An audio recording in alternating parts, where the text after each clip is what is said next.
191 अध्याय 194 भाई आपकी पत्नी वाकई कमाल की है। अध्याय 194 भाई आपकी पत्नी वाकई कमाल की है। खासकर चूंकि यह लड़का विशेष रूप से परेशान करने वाला है, वह न केवल बेशर्म है बल्कि वह हर मोड़ पर उसका फायदा उठाना भी पसंद करता है और व्यावहारिक रूप से हर दिन उसके साथ खाने पीने के लिए पर्याप्त समय बिताता है।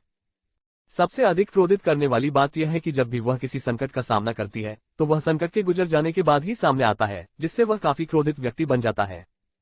नानगोन बिन को सड़क पर अनगिनत विचारों में खोया हुआ देखकर लिन जिफेंग के मुंह पर आत्महीनता भरी मुस्कान आ गई। वह इस बात को लेकर अनिश्चित था कि वह जो कर रहा है वह सही है या गलत। एक बार उसकी खबर बाहर आ गई तो यह निश्चित रूप से उसके लिए एक बड़ी आपदा लाएगी, इसलिए वह इंतजार कर रहा था, एक अवसर की प्रतीक्षा कर रहा था। मैं कह रहा हूँ श्रीमान लिन, तुम यहाँ कैसे आए? उस समय नानगोन बिन ने अचानक अपना सिर घुमाया। लिन जिफेंग के आगमन से कुछ हद तक हैरान थी। इस विशाल क्षेत्र में जहां एक पक्षी का भी पंख नहीं था, एक सामान्य व्यक्ति इतने कम समय में कैसे पहुंच सकता है? इसके अलावा नानगोन बिन मूर्ख नहीं था। ओह बॉस, अगर मैं आपको बताऊं तो क्या आप मुझे माफ कर देंगे? लिन जिफेंग का चेहरा अजीब हो गया। क्या आप मुझसे कुछ और छिपा रहे हैं? नानगोन बिन की नाजुक भौहें सिकुड़ गईं, उसकी चमकती आंखें लिन जिफेंग की शर्मिंदा अभिव्यक्ति को गौर से देख रही थीं। तियानयू ग्रुप की सीईओ के रूप में लोगों को पढ़ने की उनकी क्षमता निश्चित रूप से सर्वोत्तम थी। कोई अन्य विकल्प न होने के कारण लिन जिफेंग को नानगोन बिन तक टैक्सी ले जाने की पूरी प्रक्रिया को फिर से बताना पड़ा। विशेष रूप से ड्राइवर का उल्लेख करते समय नानगोन बिन की भौहें लगभग सिचुआन चरित्र के आकार में बन गईं। वह चाहती थी कि वह जानवर को मार सके। उसने वास्तव में टैक्सी ड्राइवर से झूठ बोला था कि नानगोन बिन का किसी के साथ प्रेम प्रसंग चल रहा है। वह एक धोखेबाज महिला को पकड़ने आया था। श्री लिन, क्या तुम खुद को मारने की कोशिश कर रहे हो? क्या तुमने सचमुच मुझे इतना बुरा बना दिया? क्या मैं इतनी बदचलन हूँ? नानगोन बिन इतनी गुस्से में थी कि वह लगभग रोने लगी थी। ऐसा लग रहा था कि वह जीवन मरण की स्थिति से विचलित नहीं थी, लेकिन अब मिस्टर बिंग ने उसे इस स्थिति में ला दिया है। लिन, जिसके कारण ऐसी गड़बड़ी हो गई। अगर यह बात फैल गई तो क्या उसकी जीवन भर की प्रतिष्ठा बर्बाद नहीं हो जाएगी? ये बॉस, इसे बस एक छोटा सा अन्याय समझिए। एक बार जब हम कार में बैठ जाएं, तो वे जो भी कहें बस सुने और ऐसा दिखाएं कि ऐसा कभी हुआ ही नहीं। क्या यही इसका अंत नहीं है? इसके अलावा आप अपने दिल की सच्चाई जानते हैं तो इससे क्या फर्क पड़ता है? लिन जिफेंग ने अनुग्रह मांगने वाले चेहरे के साथ एक खुशनुमा अंदाज में मुस्कुराते हुए संपर्क किया। नानगोन बिन, तुम मुझे किस तरह का व्यक्ति समझते हो? भले ही मुझे अपनी जान देनी पड़े, मुझे बचाने के लिए आपको ऐसे घृणित तरीकों का उपयोग करने की आवश्यकता नहीं होगी, और इसके अलावा आपने मुझे बिल्कुल भी नहीं बचाया। मैं वह हूँ। नानगोन बिन ने खुद को बीच वाक्य में रोक लिया। एक चतुर महिला, उसने महसूस किया कि यहाँ तक कि कांस्य मुखौटा वाला आदमी भी अपनी पहचान प्रकट नहीं करना चाहता था, इसलिए नानगोन बिन निश्चित रूप से ये भी नहीं कह सकती थी। हे बॉस, ये तो बस परिस्थितियों का दबाव है, वरना मैं इतना घटिया तरीका नहीं अपनाता। यहाँ तक आने के लिए मुझे जो सारी परेशानियां उठानी पड़ी हैं, उन्हें देखते हुए क्या आप इतना गुस्सा नहीं हो सकते? और घर पहुंचकर हम धीरे धीरे इस मामले को सुलझा सकते हैं, ठीक है? लिन जिफेंग की चापलूसी भरी नजर देखकर उसके पेट का गुस्सा तुरंत आधा हो गया। उसने यह उम्मीद नहीं की थी कि यह बेहद परेशान करने वाला आदमी उसे शांत करने की कोशिश में इतना शांत हो जाएगा। यदि वह ऐसा प्रतिदिन करता तो क्या उसे कम दुख नहीं सहना पड़ता? नानगोन बिन की आंखें चमक उठी और उसके दिमाग में एक चालाक योजना आई। उसने कुटिलता से हंसते हुए कहा, अगर तुम चाहते हो कि मैं तुम्हें माफ कर दूं तो ठीक है, लेकिन तुम्हें मेरी एक बात माननी होगी। नानगोन बिन का मुंह थोड़ा सा ऊपर उठा, यहाँ तक कि उसे अपनी चतुराई पर थोड़ी खुशी भी महसूस हुई। वह अपने आप को प्रतिभाशाली होने के लिए आंतरिक रूप से प्रशंसा करने से नहीं रोक सकी। ओह, मुझे अभी भी एक शर्त माननी होगी। लिन जिफेंग ने उसे बड़ी आंखों से देखा। उसका रूप और हावभाव ऐसा था जैसे वह किसी बेवकूफ को देख रहा हो, और फिर भी अंदर ही अंदर वह खुद पर हंस रहा था। धिक्कार है, मैंने पहले ही तुम्हारी इतनी मदद की है और मुझे अभी भी एक शर्त माननी है। मैंने इतनी मेहनत की है, अब मैं किसके सामने रोऊं? अन्यथा मेरी प्रतिष्ठा की जिम्मेदारी कौन लेगा? नानगोन बिन, आखिरकार आप एक वयस्क व्यक्ति हैं, आप इस जिम्मेदारी से बच नहीं सकते, है ना? चूंकि बॉस ने इसे इस तरह रखा है तो मैं और क्या कर सकता हूं? लिन जिफेंग ने मुंह बनाया।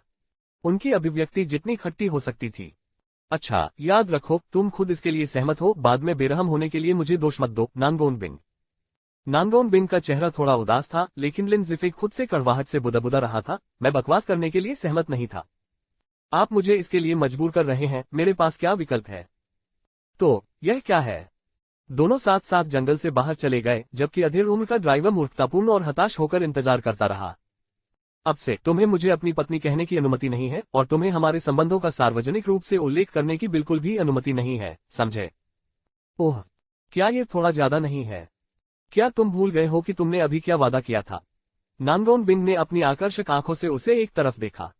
आह, लिन जिफेंग की तरह मेरा जीवन इतना कठिन क्यों है? पत्नी मिलने पर भी वह अपने पति को स्वीकार नहीं करती। मेरे जीने का क्या मतलब है? लिन जिफेंग ने कड़वाहट से कहा। उसका सिर नीचे झुक गया, उसका मूल रूप से सुंदर चेहरा दर्द से मुड़ गया। लगभग 15 मिनट बाद लिन जिफेंग अंततः इस पूर्वज को वापस उस स्थान पर ले गया जहां टैक्सी चालक इंतजार कर रहा था। 30 साल से अधिक उम्र का ये ड्राइवर अभी तक यह अनुमान लगा रहा था कि लिन जिफेंग की पत्नी कितनी लापरवाह होगी, लेकिन उसकी एक नजर ने उसकी आंखों को लगभग आड़ू के फूलों में बदल दिया। अरे यार, उसके भाई की पत्नी बहुत खूबसूरत थी। वह लगभग एक परी की प्रतिद्वंद्वी थी। अपने कई वर्षों के ड्राइविंग अनुभव में उन्होंने हर तरह की महिलाएं देखी थीं, लेकिन नानगोन बिन जितनी सुंदर और गरिमामयी महिलाएं बहुत कम थीं। नानगोन बिन को झोंगहाई शहर के व्यापारिक परिदृश्य की शीर्ष सुंदरी के रूप में जाना जाता था।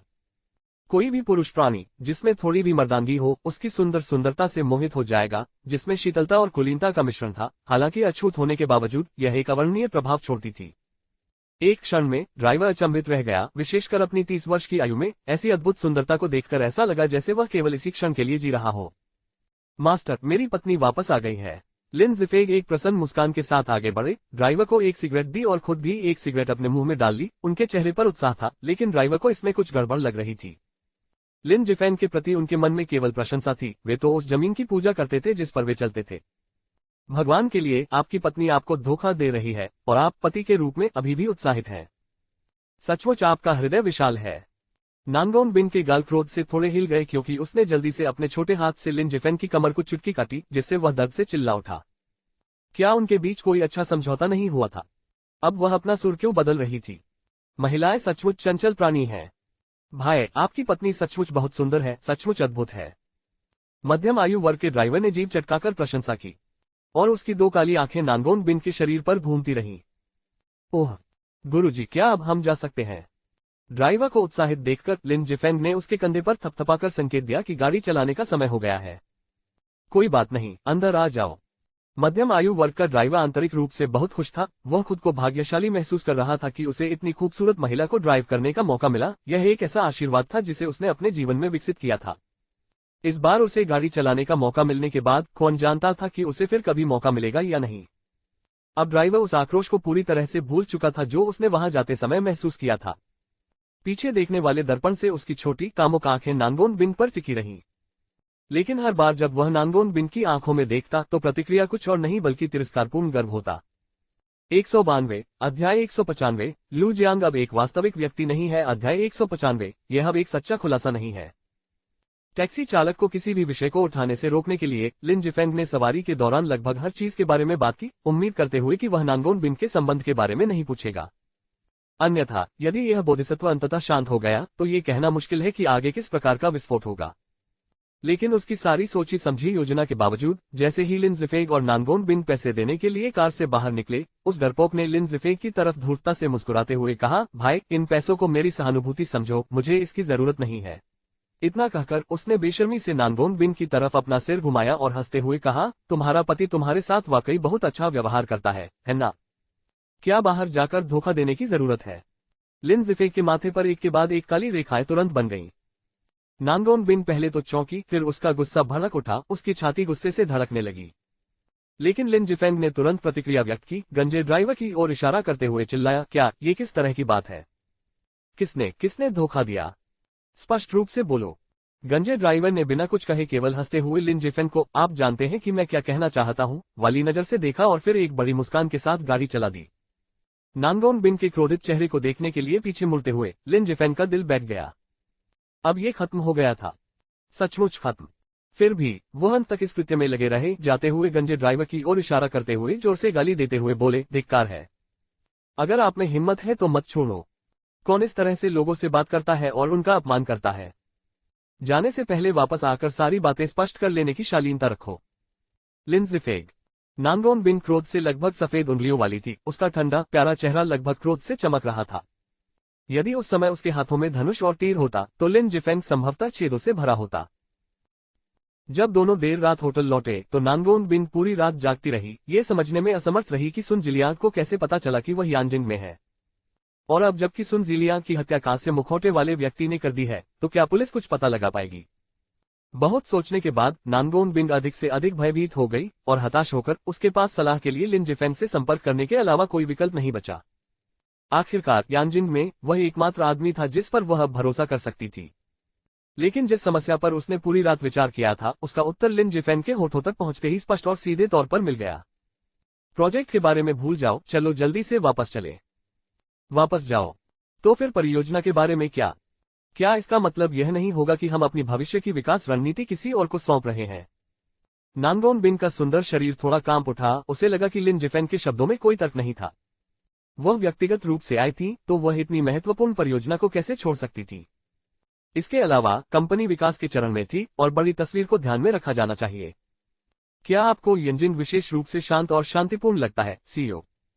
लिन जिफेंग ने अपनी सिगरेट का एक गहरा कश लिया और धीरे धीरे धुएं का एक गोला छोड़ा और मुस्कुराते हुए बोला, आपका क्या मतलब है? आप यहाँ पहले ही दिन पकड़े गए, क्या आपको कभी संदेह नहीं हुआ कि इसमें कुछ गड़बड़ है? तुम्हारा मतलब है? लिन जिफेंग के शब्द किसी को सपने से जगाने जैसे थे, जिससे नानगोन बिंग की सारी रात सोची हुई समस्या तुरंत सामने आ गई। हे, जब तक आप समझते हैं, सीईओ, तो मेरी बात सुनो, हम सुबह वापस चलेंगे। जहां तक इस अनुबंध और परियोजना का सवाल है, इस पर बाद में बात करने के लिए काफी समय है। लिन जिफेंग का मतलब बहुत स्पष्ट था। यांजिंग में नानगोन बिंग के पहले दिन सुन जिलियांग को पहले ही खबर मिल चुकी थी। इसमें अवश्य ही कोई जासूस रहा होगा तथा नानगोन बिंग के साथ सहयोग पर चर्चा करने वाले व्यवसायों ने इसमें महत्वपूर्ण भूमिका निभाई होगी। अन्यथा नानगोन बिंग को उसके पहले ही दिन कैसे ढूंढा जा सकता था? यदि तर्क के लिए कहा जाए तो वह सुंदर भी दिखती थी, लेकिन इससे उस पर तुरंत कोई संकट नहीं आना चाहिए था। ओह, किसने सोचा होगा कि आपके पास ये क्षमता है? ओह। नानगोन बिंग ने अपने कामुक स्तनों को दोनों हाथों से गले लगाया और लिन जिफेंग को एक मोटी मुस्कान और शर्मीली हंसी के साथ देखा। हे बॉस, आप लोगों का इस तरह अपमान मत करो। आप चाहे जो भी कहें, मुझ लिन जिफेंग के पास भले ही बहुत ज्यादा कौशल न हो, लेकिन एक सैनिक के रूप में मेरे कुछ साल अभी भी बाकी हैं। कम से कम मामलों के बारे में मेरी जागरूकता और अंतर्दृष्टि औसत व्यक्ति की तुलना में बहुत अधिक मजबूत होनी चाहिए। लिन जिफेंग ने उसके मुस्कुराते चेहरे को घूर कर देखा। आप एक सैनिक थे? क्या गलत? क्या तुम मुझे नीचे देख रहे हो? क्या मुझे अपने सैन्य अनुभव के बारे में लगातार शेखी बघारने की जरूरत है? क्या तुमने यह नहीं सुना कि सच्चा व्यक्ति दिखावा नहीं करता और जो दिखावा करते हैं वे सच्चे व्यक्ति नहीं है? लिन जिफेंग ने अपने बारे में बड़े गर्व से शेखी बघारी। 6 आपकी नजर से तो यही लगता है कि किसी भी सेना ने आपको पकड़ लिया। यह 8 जन्मों का दुर्भाग्य है। हमेशा बेकार बैठे रहना, कभी काम का ध्यान न रखना, आप में सैनिक का आदर्श कहाँ है? ओह, मैं कह रहा हूँ बॉस, चैट तो चैट है, लेकिन आप दुर्भावनापूर्ण तरीके से लोगों पर हमला नहीं कर सकते। किसी की प्रतिष्ठा को इस तरह नुकसान पहुंचाना अच्छा नहीं है। एक कदम पीछे हटकर भी कम से कम मेरे पास एक वैध अच्छी कार्यप्रणाली है। आपका पेशा? सुरक्षा गार्ड। नानगोन बिंग को हंसी आ गई। उन्हें आश्चर्य हुआ कि यह मिस्टर लिन भी इस मुद्दे को उठा सकते हैं। एक सुरक्षा गार्ड जो लगातार अपने काम के बारे में बात करता रहता है, लेकिन उसमें जरा भी महत्वाकांक्षा नहीं है। क्या आप में कम से कम साहसी उन्नति की भावना नहीं होनी चाहिए? अरे अरे अरे, देखो बॉस, यहीं पर तुम गलत हो। मुझे पार्टी और जनता की ओर से आपकी आलोचना करनी है। चेयरमैन माओ ने हमें सिखाया, काम क्या है? काम संघर्ष है। हम कठिनाइयों को सुलझाने के लिए, संघर्ष करने के लिए काम करते हैं, जहां ऐसी समस्याएं हैं जिनका समाधान आवश्यक है। स्थान जितना कठिन होगा, हमें उतना ही आगे जाना होगा। यही एक अच्छे साथी की पहचान है। मुझे यह मत बताइए कि आप हम सुरक्षा गार्डों को नीची नजर से देखते हैं। हमारे इस गौरवशाली और महान पेशे के बिना जरा सोचिए, त्यानयू क्या बन पाता। लिन जिफेंग ने नानगोन बिंग को एक ज्वलंत कहानी सुनानी शुरू की, जिससे उसकी भौहें तुरंत सिकुड़ गईं और उसने सोचा कि इस बदमाश के साथ बातचीत करना असंभव है। उनके साथ कुछ शब्दों का आदान प्रदान करना ही काफी कठिन था और अब वह फिर से विषय से भटक गए हैं। आखिरकार मैं आपका प्रत्यक्ष वरिष्ठ हूँ। क्या तुम्हें थोड़ी सी भी चापलूसी करना नहीं आता? बॉस, कर्मचारी संबंध को छोड़ भी दे तो भी मैं देखने में बहुत अप्रिय नहीं हूँ, है ना? आप मुझे थोड़ा सा सम्मान दे सकते हैं और मेरी थोड़ी तारीफ कर सकते हैं, लेकिन यह आदमी पूरी तरह से अपनी चेतना की स्थिति में डूबा हुआ था, थूक उड़ाते हुए बड़बड़ा रहा था। उसे इस बात का जरा भी एहसास नहीं था। छोड़ो भी, मैं ऐसी बकवास बातों पर तुमसे बहस नहीं कर सकता। बस कमरे में अपने संघर्ष के साथ अच्छा काम जारी रखें। इसके अलावा आपको कल के लिए मेरी टिकट पहले से बुक करनी होगी। मैं आज बहुत थक गया हूँ, जब समय आए तो मुझे परेशान मत करना। ऐसा कहकर नानगोन बिंग घमंड से भरी खर्राटों और भड़कीले अंदाज में वहां से चला गया। उसने पीछे मुड़कर देखने की भी जहमत नहीं उठाई। अरे अरे, मत जाइए बॉस, मैंने अभी बात खत्म नहीं की है। लिन जिफेंग जल्दी से सोफे से उछलकर नानगोन बिंग के सामने आ गया। क्या कुछ और है? अगर कुछ नहीं है तो मुझे परेशान मत करो। हे असल में यह कोई बड़ी बात नहीं है। बस कल के टिकट के बारे में, क्या आप मेरे लिए पहले से ही उसका खर्च वहन कर सकते हैं? आप? क्या तुम बिना मरे पहले स्वयं इसका भुगतान नहीं कर सकते? नानगोन बिन पहले तो खुद पर बहुत खुश थी कि उसे बढ़त मिल गई, लेकिन फिर उसने अभी टिकट के पैसे मांगने की हिम्मत की। वह किस तरह का व्यक्ति था? कोई इतना कंजूस कैसे हो सकता है? तुरंत नानगोन बिन का चेहरा काला पड़ गया। वह उसे थप्पड़ मारने के करीब थी। उसकी हानिरहित मूर्खतापूर्ण अभिव्यक्ति को देखकर नानगोन बिन को इससे अधिक गुस्सा नहीं आ रहा था। 193 अध्याय 196 धन और राज्य के बीच स्पष्ट विभाजन। अध्याय 196 व्यक्तिगत और मौद्रिक मुद्दों के बीच स्पष्ट अंतर। बॉस, आप मुझे ऐसे ही बस के नीचे नहीं फेंक सकते। खून तो खून है, लेकिन पैसों के मामले को स्पष्ट रखें, है ना? आप मुझे धोखा नहीं दे सकते। मैं आपकी कंपनी में एक छोटा सा कर्मचारी हूँ। पिछली बार आपने मुझे सुरक्षा गार्ड के रूप में स्टैंड बाय पर रहने के लिए भी भुगतान नहीं किया था। क्या आप फिर से मेरे साथ छल कर रहे हैं? बॉस, आपको लोगों के साथ ऐसा व्यवहार नहीं करना चाहिए। लिन जिफेंग ने नानगोन बिन को ऐसी नजर से देखा जैसे आप किसी मूर्ख को देखते हैं, मानो उसकी अभिव्यक्ति ही घोर तिरस्कार व्यक्त कर रही हो। इसमें तिरस्कार का भाव भी समाया हुआ था। लिन, निश्चिंत रहो। क्या मैं, नानगोन बिन, उस तरह का व्यक्ति हूं जो अपना कर्ज नहीं चुकाता? अगर मैं किसी का कर्जदार भी होता तो क्या वह तुम होते? नानगोन बिन के गुस्सा करने के तुरंत बाद इस काम ने फिर से पैसे की बात छेड़ दी। यहां तक कि अगर वह, नानगोन बिन, नकदी से बाहर हो तो क्या वह एक साधारण सुरक्षा गार्ड को पैसे देगी? तियानयू ग्रुप की सीईओ के रूप में क्या 10,000 कदम पीछे हटकर उनके पास पैसे की कमी होगी? क्या ये किसी प्रकार का अंतर्राष्ट्रीय मजाक है? बॉस, बिना सबूत के शब्दों का कोई मतलब नहीं होता। मुझे लगता है कि आपको किसी चीज पर हस्ताक्षर कर देना चाहिए। एक आईओयू या कुछ और लिखिए। हम सुरक्षा गार्ड कड़ी मेहनत से अपनी जीविका कमाते हैं। इसके अलावा बॉस, ऐसा नहीं है कि हमने पहले कभी कोई आईओयू नहीं लिखा है। तो इस बार हम फिर से एक लेख लिखे तो कैसा रहेगा? आप क्या कहते हैं? लिन, तुम कमीने, मैंने तो बस इतना कहा था कि तुम मेरे लिए हवाई जहाज का टिकट खरीद दो। क्या तुम्हें इतना कंजूस होना है? क्या आप सचमुच डरते हैं कि मैं, नानगोन बिन, आपके पैसे ठग लूंगा? आप मेरा खाना खाते हैं, मेरा पे पीते हैं, मेरे घर में रहते हैं, और मैंने पहले कभी किसी बात पर टोका टाकी नहीं की। अब आप पैसों के लिए सौदेबाजी कर रहे हैं। क्या अभी आप खुद को पुरुष जैसा महसूस करते हैं? एक पुरुष के रूप में, एक सामान्य पुरुष के रूप में, क्या आपको एक महिला के साथ इन छोटी छोटी बातों पर मोलभाव करने में शर्म महसूस नहीं होती? इस समय नानगोन बिन लगभग क्रोध से फट पड़ा। उसने पहले भी बेशर्म लोग देखे थे, लेकिन कभी भी इतना बेशर्म और मोटी चमड़ी वाला, किसी किले की दीवारों जैसा नहीं देखा था। हे भगवान बॉस, आप गंभीर नहीं हो सकते, है ना? मैंने तो बस इतना ही कहा था कि आप किसी चीज पर हस्ताक्षर कर दे। क्या आपको इतना परेशान दिखना है? अब वह पूरी तरह से अपने किरदार में था। उसकी मुस्कान और भी भयावह होती जा रही थी, यहाँ तक कि उसमें नानगोन बिन के प्रति थोड़ी अवमानना भी दिखाई दे रही थी। आप? लिन, मैं तियानयू ग्रुप की सीईओ के रूप में उनका सामना ऐसे साधारण व्यक्ति से कब हुआ था? ऐसा नीच सुरक्षा गार्ड कब कभी उस पर नीची नजर से देखा गया था? उसका सुंदर जैड जैसा चेहरा इतना लाल हो गया कि ऐसा लग रहा था कि वह टपक रहा है। उसे याद आ रहा था कि कैसे एक समय उसके पक्ष में अनगिनत क्रूर जानवर कोई कसर नहीं छोड़ते थे। लेकिन लिन जिफेंग के सामने नानगोन बिन अचानक कुछ भी नहीं था। क्या आप एक खूबसूरत महिला के साथ ऐसा व्यवहार करते थे? क्या ये हो सकता है कि यह आदमी वास्तव में महिलाओं में रुचि रखता हो? या शायद संतानहीन जनजाति? जो पुरुष महिलाओं से झगड़ा करता है, क्या वह मनोवैज्ञानिक रूप से विकृत है या फिर प्रेम और सोच के बारे में उसके विचार जटिल है? क्या आप ही हैं जिन पर पैसे बकाया हैं, बॉस? लिन जिफेंग ने बहुत गंभीर व्यवहार अपनाया, ऐसा अभिनय किया जैसे नानगोन बिन ने उन पर लाखों रुपए बकाया हैं जो वह वापस नहीं कर रही है। उन्होंने उनकी भूमिकाओं को पूरी तरह से उलट दिया तथा स्वयं को वास्तव में सर्वोच्च स्थान पर स्थापित कर लिया। और जब वह अंतिम दो शब्दों पर पहुंचे तो उन्होंने जानबूझकर उन पर जोर देते हुए उन्हें काट दिया। मैं तुम्हें पैसे लौटा दूंगा, तुम इस पर भरोसा रख सकते हो। यदि ये तथ्य न होता कि वह इस यात्रा पर ज्यादा नकदी नहीं लाई थी और यह आदमी चेक या क्रेडिट कार्ड स्वीकार नहीं करता, तो नानगोन बिन कभी भी उससे पैसे उधार नहीं लेती। उससे पैसे उधार लेना मुसीबत को निमंत्रण देना है। उफ, उसे तो बस इतना कहना चाहिए था कि वह उसके लिए हवाई जहाज का टिकट खरीदने का उपकार कर दे। नानगोन बिन अंदर से बहुत परेशान था। एक युवा महिला के जीवन की आदी हो जाने के कारण अब वह इस तरह के विरोध की आदी नहीं थी।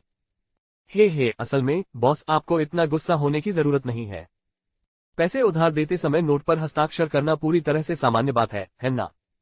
इसके अलावा हमारे बीच कोई सख्त अलगाव नहीं है। क्या आप सहमत नहीं हैं? इस आदमी का व्यवहार हवा से भी तेजी से बदल गया। अभी कुछ देर पहले वह व्यापार के बारे में पूरी तरह गंभीर था और अब वह पूरी तरह से मूर्ख की तरह व्यवहार करने लगा। नानगोन बिन को एक जानकार नजर से देखने लगा। उसका स्वर इशारे से भरा हुआ था। यदि वह आज रात उसे सुरक्षित घर नहीं पहुंचाता तो वह नानगोन बिन उसे बहुत पहले ही होटल से बाहर निकाल देती। लिन, तुम्हें तो बस इतना ही पता है कि जब कोई व्यक्ति नीचे गिरा हो तो उसे लात मारनी चाहिए। तुम और क्या कर सकते हो? मेरा फायदा उठाने के अलावा तुम और क्या कर सकते हो? मैं घर पर जो मेरा है वही खाता पीता हूँ, रहता हूँ और उसका उपयोग करता हूँ, और मैंने इस बारे में आपसे बहस करने की भी जहमत नहीं उठाई। और अब तुम्हें मुझसे पैसे मांगने की हिम्मत हो गई है। आपको क्या लगता है कि आप में ऐसा कहने का साहस है? नानगोन बिन ने क्रोध से अपने दांत भींच लिए। उसका आकर्षक चेहरा लगभग लालिमा बिखेर रहा था, मानो उसमें से पानी की बूंदें टपक रही हो। उसकी चीनी मिट्टी जैसी सफेद उंगलियां अत्यंत पीली अवस्था में सिकुड़ गई थीं। वह उस आदमी को सीधे मुक्का मारने से बस बाल भर दूर थी। यदि लिन जिफेंग इतना उग्र नहीं होता तो वह नानगोन बिन उसके साथ इतना झगड़ा नहीं करती। वह नानगोन बिन कभी भी ऐसा कुछ नहीं करेगी जिससे उसकी प्रतिष्ठा को ठेस पहुंचे, लेकिन जब उसे सीमा पर धकेल दिया गया तो इनमें से कोई भी बात मायने नहीं रखती। तुम्हारा फायदा उठा रहे हो। लानत है। मेरा मतलब है मिस सी, ये वास्तव में आपकी अनुचित बात है। मैंने कब तुम्हारा फायदा उठाया है? आप इस तरह की बात यूं ही नहीं कह सकते। आखिरकार मैं लिन जिफेंग इतने सालों से मार्शल आर्ट्स की दुनिया में हूं। अगर लोगों को इसकी भनक लग गई तो क्या मैं अपना सम्मान और रुतबा नहीं खो दूंगा? हाँ, अब तुम्हें अपनी प्रतिष्ठा खोने की चिंता हो रही है। यदि आप न होते तो क्या मुझे, नानगोन बिन को, ऐसी बकवास पर अपनी सांसें बर्बाद करनी पड़ती? मैं आपको बता दूं, लिन, हमारी कंपनी में बने रहने की आपकी क्षमता पूरी तरह से इस महिला के समर्थन पर निर्भर करती है। मेरे बिना, नानगोन बिन, तुम्हें बहुत पहले ही बाहर निकाल दिया गया होता। क्या आप जानते हैं कि आपने कितने लोगों को नाराज किया है? मैं वास्तव में नहीं जानता, लिन जिफेंग ने ईमानदारी से उत्तर दिया। तुम अब भी अपने बारे में बहुत अच्छा सोचती हो। नानगोन बिन ने अपनी बाहें पार कर ली और उसे यह बात कुछ हद तक हास्यास्पद लगी। लिन सचमुच सोचता था कि वह कुछ विशेष है। कुछ ही महीनों में कंपनी के लगभग आधे वरिष्ठ नेतृत्वकर्ता उनसे नाराज हो गए। यदि मेरी वजह से ऐसा न होता तो उसे बहुत पहले ही दरवाजे से बाहर निकाल दिया गया होता, और अब वह मेरे सामने आत्मसंतुष्ट खड़ा है। उसे यह एहसास नहीं है कि कंपनी में कितने लोग उसके जाने का इंतजार नहीं कर सकते। नानगोन बिन की यह बात सुनकर लिन जिफेंग नाराज नहीं हुआ। आखिरकार कंपनी में बहुत सारे षड्यंत्रकारी लोग थे, और जिन लोगों को उसने नाराज किया था वे तो बस कुछ छोटे मोटे लोग थे, इसलिए उनकी परवाह करने की कोई जरूरत नहीं थी। तो फिर मुझे सबसे पहले आपको धन्यवाद कहने दीजिए, मिस सीईओ। लिन जिफेंग ने मुस्कुराते हुए कहा, इस बात से अनजान की उसकी नजरें नानगोन बिन के कामुक और भरपूर स्तनों पर ही टिकी हुई थीं। आज नानगोन बिन ने खुद को असाधारण रूप से चमकदार और अलौकिक रूप में तैयार किया, क्योंकि उन्होंने इस महत्वपूर्ण परियोजना को बहुत गंभीरता से लिया था। ऐसा लग रहा था कि नानगोन बिन लिन जिफेंग की लालची और कामुक निगाहों को अपने सुंदर स्तनों पर महसूस कर सकती थी, जिससे उसका गुस्सा जो थोड़ा कम हुआ था तुरंत फिर से भड़क गया। विशेषकर ऐसे होटल में जहां एक पुरुष और एक महिला अकेले हों। यदि यह जानवर सचमुच नियंत्रण खो दे तो मदद के लिए पुकारना भी व्यर्थ होगा, क्योंकि न तो स्वर्ग और न ही पृथ्वी कोई प्रतिक्रिया देंगे। उसकी ठंडी भौहें उसके खिले हुए कमल जैसे चेहरे के साथ मिलकर और भी अधिक आकर्षक हो गईं। आप कहाँ देख रहे हैं? देखते रहो, मैं उन्हें निकाल बाहर करूंगा। नानगोन बिन ने उसे भयंकर रूप से घूरा तथा अपनी डरावनी निगाहों से उसे अपने अशुद्ध विचारों को पीछे हटाने का संकेत दिया। ओह, आंखें मेरे शरीर का हिस्सा हैं, क्या इन्हें देखना जानलेवा है? लिन जिफेंग ने असंतुष्ट होकर उत्तर दिया। 194 अध्याय 197 नाइट क्लब राजकुमारी अध्याय 197 नाइट क्लब राजकुमारी। शोरगुल वाली सड़क पर धीरे धीरे धुंध की परत बनने लगी। सुबह के 3 बजने वाले थे। ये शहर का सबसे शांत और ठंडा समय था, जब अधिकांश लोग गहरी नींद में सो चुके थे। इस समय एक शानदार नाइट क्लब के सामने कम से कम 10 केन और कई फरारी कारें खड़ी थीं। यंजिंग शहर में ऐसी जगहें जहां अक्सर अमीर युवा मालिक और भ्रष्ट अधिकारी आते थे, लगभग उनके खेल के मैदान बन गए थे। उन्होंने यहां लोगों के लिए कुछ भी किए बिना करदाताओं का पैसा खर्चकर खुद को व्यस्त रखा। आधी रात के करीब एक मोटा आदमी, जिसका रूप रंग बहुत ही घिनौना था और गाल फूले हुए थे, भड़कीले कपड़े पहने 2 महिलाओं को गले लगा रहा था। उन्हें टटोलने के बाद उस अधेड़ उम्र के मोटे आदमी के चेहरे पर नशे में धुत संतुष्टि का भाव था। उसने लापरवाही से अपनी जेब से 100 युआन के नोटों का एक बंडल निकाला और अमानवीय तरीके से उन्हें महिला की ब्रा में ठूंस दिया, और जाने से पहले वह महिलाओं के गोल मटोल नितंबों को जोर से दबाना नहीं भूला। ये सब करने के बाद अंगरक्षकों के संरक्षण में मध्यम आयु वर्ग का मोटा आदमी तुरंत एक युवा लड़की को गले लगाने के लिए आगे बढ़ा, जो बहुत बड़ी नहीं थी और जिसकी पोशाक बहुत चमकदार नहीं थी, लेकिन लड़की स्पष्ट रूप से असहज थी। अधेड़ उम्र के मोटे आदमी के कामुक हाथों को अपनी ओर बढ़ते देख वह जल्दी से पीछे हट गई। उसे डर था कि उसके साथ भी वैसा ही व्यवहार किया जाएगा जैसा उन महिलाओं के साथ किया गया था, जो अभी अभी चुटकी काटकर विकृत हो गई थीं। मध्यम आयु वर्ग के मोटे आदमी को ऐसा महसूस हुआ जैसे उसका हाथ हवा को पकड़ रहा हो और मोटापे से उसका फूला हुआ चेहरा अप्रसन्न हो गया। रंगीन नियॉन रोशनी के नीचे खांसते हुए उसने एक घृणित कामुक मुस्कान के साथ लड़की को फिर से गले लगाने की कोशिश की। अस्वीकृति पर गुस्सा नहीं था, लेकिन उसे आश्चर्य हुआ कि लड़की ने पहले की तरह ही उसके प्रस्ताव को ठुकरा दिया। स्पष्टतः वो उस अधेड़ उम्र के मोटे आदमी को पसंद नहीं करती थी, यहाँ तक कि उसकी आंखों में घृणा का भाव भी दिखाई देता था। यदि उसका परिवार इतना गरीब न होता तो वह कभी यहाँ काम करने का चुनाव न करती। हर दिन इन पुरुषों के साथ रहना, जो उसके पिता से भी अधिक उम्र के थे, उनके लिए घृणा उत्पन्न करने के लिए पर्याप्त था। उनके साथ गाना गाने और खाना खाने की तो बात ही छोड़िए, इसके बारे में सोचने मात्र से ही वह असहज हो जाती थी। क्या बात है छोटी बहन, क्या आपको लगता है कि आपकी सेवा के लिए यह पैसा बहुत कम है या क्या? अधेड़ उम्र का मोटा आदमी कुछ हैरान हुआ। नाइट क्लबों में कई वर्षों के अनुभव के आधार पर उनके दिमाग में सबसे पहला शब्द भोला आया। बेशक वह मूर्ख नहीं था, खासकर जब बात महिलाओं की आती थी तो वह खुद को काफी अनुभवी मानता था। इसमें कुशल होना जरूरी है, बलशाली नहीं। टीवी पर अक्सर दिखाए जाने वाले घटिया कथानक वास्तविकता के कहीं करीब नहीं थे। विशेषकर चूंकि उस अधेड़ उम्र के मोटे आदमी ने अपना लगभग आधा जीवन महिलाओं के पीछे भागने में बिताया था, इसलिए उसे महिलाओं के बारे में पूरी समझ थी।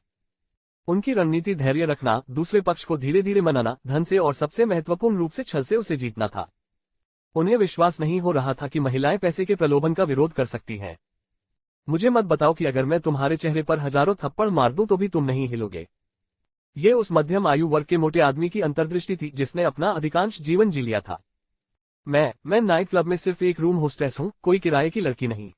लड़की की आवाज साफ तौर पर डरावनी थी, क्योंकि वह आसपास खड़े अंगरक्षकों के समूह से डरी हुई थी जो उसे भूखी निगाहों से घूर रहे थे, जो ड्रैगन जैसे मजबूत थे।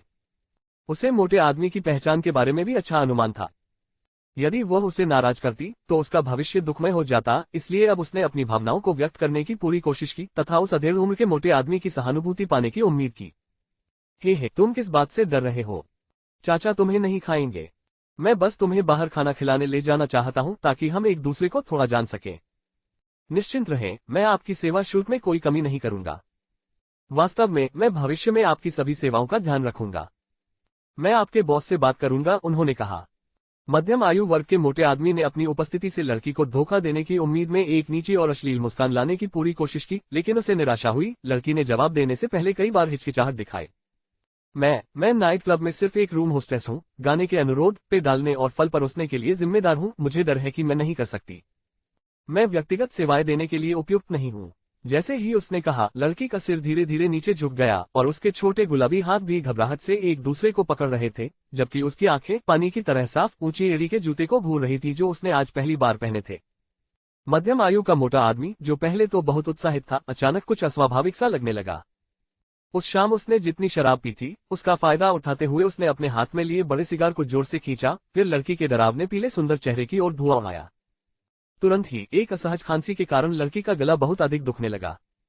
बिना सिर घुमाए अधेड़ उम्र का मोटा आदमी अपने बगल में खड़े सख्त बॉडीगार्ड पर चिल्लाया, ले जाओ इसे। फिर वह सीधा अपनी पोस्ट में चढ़ गया। बॉडीगार्ड्स ने जल्दी से लड़की को घेर लिया और उसके कड़े प्रतिरोध के बावजूद उन्होंने अंततः उसे जबरदस्ती पोस्ट में ठूंस दिया। अपनी बात पर अडिग मध्यम आयु वर्ग के मोटे आदमी ने जानबूझकर बॉडीगार्ड से आगे का रास्ता साफ करवा लिया था, जबकि वह खुद ड्राइवर की सीट पर आराम से बैठा था, उंगलियां टेढ़ी करके सिगार का आनंद ले रहा था और शांति से लड़की के अंदर धकेले जाने का इंतजार कर रहा था। लड़की को अंदर ठूंस दिए जाने के बाद वह खाली दिख रही थी। उसके चेहरे पर डर साफ दिखाई दे रहा था, लेकिन वह चीखने की हिम्मत नहीं कर रही थी, जैसे वध के लिए खोई हुई एक छोटी सी भेड़ सीधे सामने देख रही हो, सिर झुकाए, मध्यम आयु वर्ग के मोटे आदमी को परेशान करने के डर से। समाज के जटिल दलदल का सामना करते हुए लड़की अब भी आशाएं संजोए हुए है और कामना कर रही है कि यह आदमी जो उसके पिता के बराबर उम्र का है, बुरा न हो, क्योंकि उसे जबरन पकड़कर कार में डाल दिया गया था और उसके पास कोई अन्य विकल्प नहीं था। उसकी एकमात्र आशा ये थी कि वह वैसा नहीं होगा जैसा उसने सोचा था। जब आगे के वाहन धीरे धीरे हट गए, तब मध्यम आयु वर्ग के व्यक्ति ने धीरे धीरे गाड़ी चलाना शुरू किया। लड़की की गोरी जांघों पर उसकी नजर उसकी चर्बी की अधिकता के कारण और भी स्पष्ट हो गई, क्योंकि उसकी छोटी छोटी आंखें उसकी त्वचा के हर इंच पर बेशर्मी से अपनी नजर घुमाती रहीं। अब जब वह उसकी कार में थी तो उसे किसी भी चीज का डर नहीं था। पहले के हंसमुख चाचा का व्यवहार उनके वर्तमान व्यवहार से बिल्कुल अलग था। इस बीच लड़की पछतावे से भर गई। यदि उसकी सहपाठी का घटिया विचार न होता तो वह कभी भी ट्यूशन फीस कमाने के लिए ऐसी जगह पर नहीं पहुंचती। वह न केवल ट्यूशन फीस पाने में असफल रही, बल्कि पहले ही दिन उसे एक भेड़िए ने घेर लिया। अब घबराहट में उसके माथे पर पसीने की बूंदें उभर आई थीं और वह चाहती थी कि वह कार से बाहर कूद जाए। यदि चीजें वैसी ही हुई जैसी उसे आशंका थी तो वह कैसे विरोध कर पाएगी।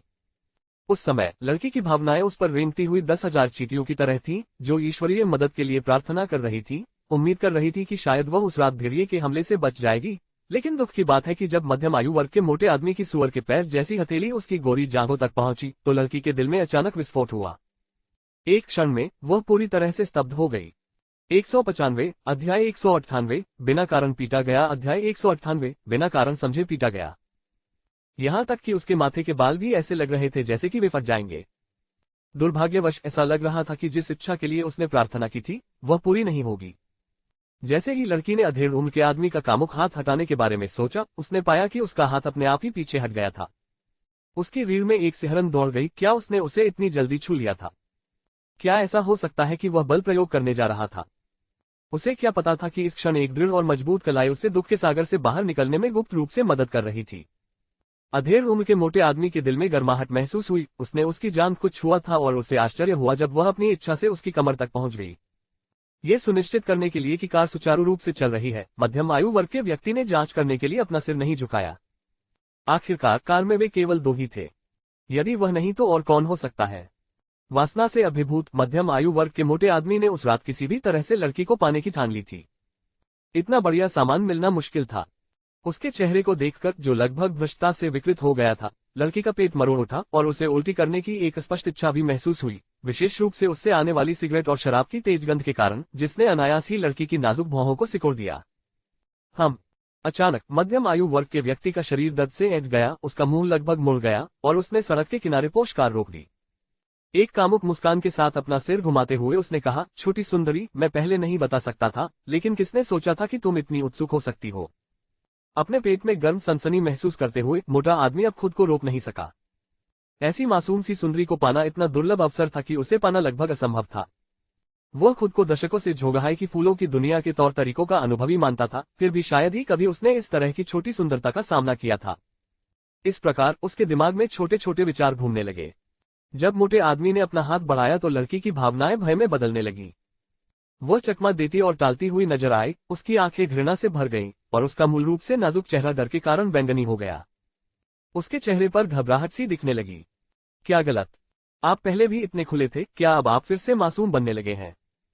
अधेड़ उम्र का मोटा आदमी हंसा, उसकी मोटी आंखें लगभग बंद हो गईं, उनमें छिपी कामुक निगाहों को छिपाने की उसने जहमत नहीं उठाई। वह अपने पेट की ओर बढ़ने लगा, रहस्यमयी हाथ को पकड़ लिया और उसे मसलना शुरू कर दिया, लेकिन लड़की को यह एक बिल्कुल अलग और असामान्य अनुभूति लग रही थी। उसने पुरुषों को दूसरों के हाथ छूते और पुरुषों को महिलाओं के हाथ छूते देखा था, लेकिन आज सचमुच पहली बार उसने किसी पुरुष को अपना हाथ छूते देखा था। इससे पहले से ही डरी हुई लड़की और भी अधिक भयभीत हो गई। उसे ऐसा लगा कि मोटे आदमी को किसी विकृत व्यक्ति से संबंधित माना जा सकता है। लेकिन जैसे ही मध्यम आयु वर्ग के मोटे आदमी ने रहस्यमय हाथ को चूमने के लिए धीरे से अपने मुंह तक उठाया, उसकी हथेली में फंसा हुआ हाथ अचानक फिसल गया और इससे पहले कि वह अधेड़ उम्र का व्यक्ति कुछ प्रतिक्रिया दे पाता, उसके चेहरे पर एक जोरदार थप्पड़ पड़ा।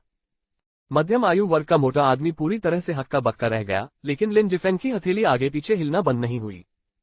स्मैक स्मैक स्मैक थप्पड़ों की आवाज लगातार जारी थी। तुरंत ही अधेड़ उम्र के मोटे आदमी के सड़े हुए पीले दांत तोड़ दिए गए। उसके मुंह से सल्फ्यूरिक एसिड की तरह खून बह रहा था, धब्बेदार और पीला। लड़की कार के अंदर दुबकी हुई लगातार चिल्ला रही थी।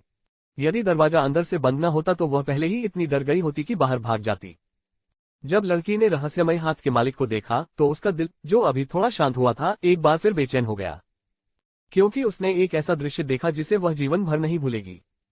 काले वस्त्र पहने एक आदमी, जिसने रहस्यमय कांस्य मुखौटा पहना हुआ था जो उसके पूरे चेहरे को ढक रहा था, धीरे धीरे पीछे की सीट से उठा और वार करना शुरू कर दिया। उसकी हथेली की प्रत्येक गति मोटे अधेड़ आदमी के सुअर जैसे चेहरे पर ठोस रूप से पड़ रही थी। दर्द के कारण वह कार के अंदर जोर जोर से चीखने लगा, मानो किसी सुअर को काटा जा रहा हो। वह दया की भीख मांगता रहा, लेकिन वह रहस्यमय आदमी उसके साथ खेलता हुआ प्रतीत हो रहा था, उसे बार बार थप्पड़ मार रहा था। अंततः पिटाई से वह अधेड़ व्यक्ति पूरी तरह से बेहोश हो गया। उसका पैनकेक जैसा चेहरा अब तरबूज जैसे चेहरे में बदल गया था और उसके पीले दांत लगभग पूरी तरह से टूट चुके थे। उसका चेहरा ताजे खून से लथपथ था, जैसे कि उस पर लाख लगाया गया हो।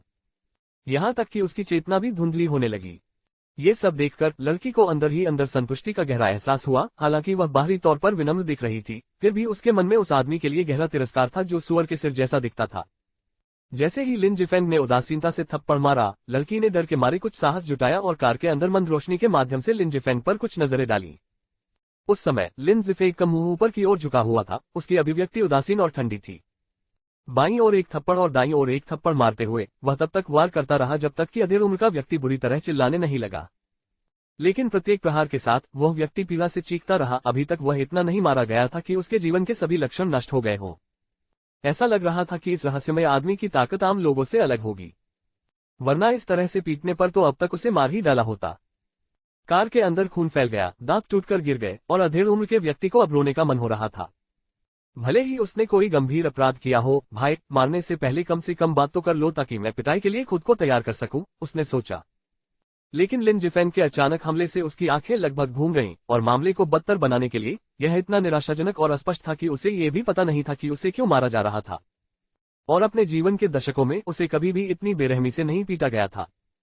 लड़की का दिल तेजी से धड़क रहा था। उसे डर था कि लिन जिफेंग लापरवाही के एक पल में उस आदमी को मार डालेगा। क्या आप कृपया उसे मारना बंद कर सकते हैं? लोगों की कल्पना शक्ति बहुत समृद्ध होती है, विशेषकर लड़कियों की, जो कि और भी अधिक समृद्ध होती है। दिवास्वप्न लड़कियों के विचारों की आंतरिक दुनिया में लगभग एकमात्र आनंद का स्रोत होते हैं। इस बात से मूर्ख मत बनिए कि वे ऊपर से कितनी शांत और सौम्य दिखती है, उनका दिमाग भी लड़कों से कम सक्रिय नहीं है। लड़की की आवाज कुछ धीमी थी, यहाँ तक कि अंत में फुसफुसाहट में बदल गई। वह लिन जिफेंग से ऐसी आवाज में विनती कर रही थी जो उसे मुश्किल से सुनाई दे रही थी। ओह! लिन जिफेंग की भौहें आश्चर्य से थोड़ी ऊपर उठ गईं जब उसने लड़की की ओर देखा, जो आज्ञाकारी ढंग से अपने घुटनों को पकड़े हुए कार में बैठी थी। उसकी उदासीन निगाहें धीरे धीरे नरम पड़ गईं। लड़की ने तीव्रता से महसूस किया कि लिन जिफेंग की निगाहें उसकी ओर घूम रही हैं, और उसका सुंदर चेहरा शर्मिंदगी से और भी अधिक लाल हो गया। लेकिन लिन जिफेंग की निगाहें उसके चेहरे पर सिर्फ 3 सेकंड तक टिकी रहीं। वास्तव में वह एक सुंदर लड़की बनने की ओर अग्रसर थी। ये दुख की बात थी कि वह एक नाइट क्लब जैसी जगह पर पहुंच गई। लिन जिफेंग को उस लड़की के लिए मौन खेद महसूस हुआ। क्या आप कृपया उसे अब और नहीं मार सकते? अगर आप ऐसा करते रहेंगे तो वह मर जाएगा। लड़की ने अपने बचाव में बोलने के लिए खुद को तैयार कर लिया था, भले ही इसका मतलब बाघ की मान से भेड़िए की मान में जाना हो। आखिरकार वह झोंगहाए शहर के प्रतिष्ठित स्कूलों में से एक की छात्रा मात्र थी। वह ऐसा खूनी दृश्य नहीं देख सकती थी, और उससे भी अधिक वह लिन जिफेंग के बारे में चिंतित थी। 196 अध्याय 199 कष्टप्रद शीर्षक अध्याय 199 उत्तेजक शीर्षक। उस क्षण लड़की का सहज भय और डर पूरी तरह उजागर हो गया। उसके सुंदर चेहरे को देखते हुए, जिसका रंग डर से बदल गया था, लिन जिफेंग को अभी भी थोड़ी दया महसूस हुई और उसने सुस्त, भारी आवाज में जवाब दिया, वह तुम्हारा फायदा उठाने का इरादा रखता था, तो क्या हमें उसे जाने देना चाहिए? लिन जिफेंग की गहन निगाहों के नीचे लड़की और भी अधिक संयमित हो गई, हकलाते हुए बोली, लेकिन लड़ाई समाधान नहीं है। इसके अलावा उसने वास्तव में अभी तक मेरे साथ कुछ नहीं किया है। जैसे ही उसने कहा, उसका छोटा सिर लिन जिफेंग की ठंडी आंखों के नीचे झुक गया। उसे डर था कि उसके सामने रहस्यमय आदमी नाराज हो सकता है, खासकर जब से लिन जिफेंग ने एक प्राचीन कांस्य मुखौटा पहना हुआ था, और कौन जानता था कि वह वास्तव में किस तरह का व्यक्ति था। इस समय तक मध्यम आयु वर्ग के मोटे आदमी को लिन जिफेंग ने तब तक पीटा था जब तक वह थक नहीं गया। उसका मूल रूप से मोटा सुअर जैसा सिर काफी सूज गया था, विशेष रूप से उसके सुअर जैसे गाल जो अब तरबूज की तरह सूज गए थे, और उसके पीले दांतों को लिन जिफेंग ने तोड़ दिया था, जिससे वे जल्दी ही खराब हो गए थे। ऐसा लग रहा था कि उन्हें निकट भविष्य में दलिया पीना ही पड़ेगा। यदि नांगोन बिन के लिए इस अनावश्यक परेशानी का समाधान नहीं किया गया होता, तो आज एक और निर्दोष गोभी इस जानवर द्वारा बर्बाद कर दी गई होती। लड़की की घबराहट और डर की मिश्रित भावनाओं को देखकर लिन जिफेंग का दिल कांप उठा। लेकिन उसे उस लड़की पर दया भी आई।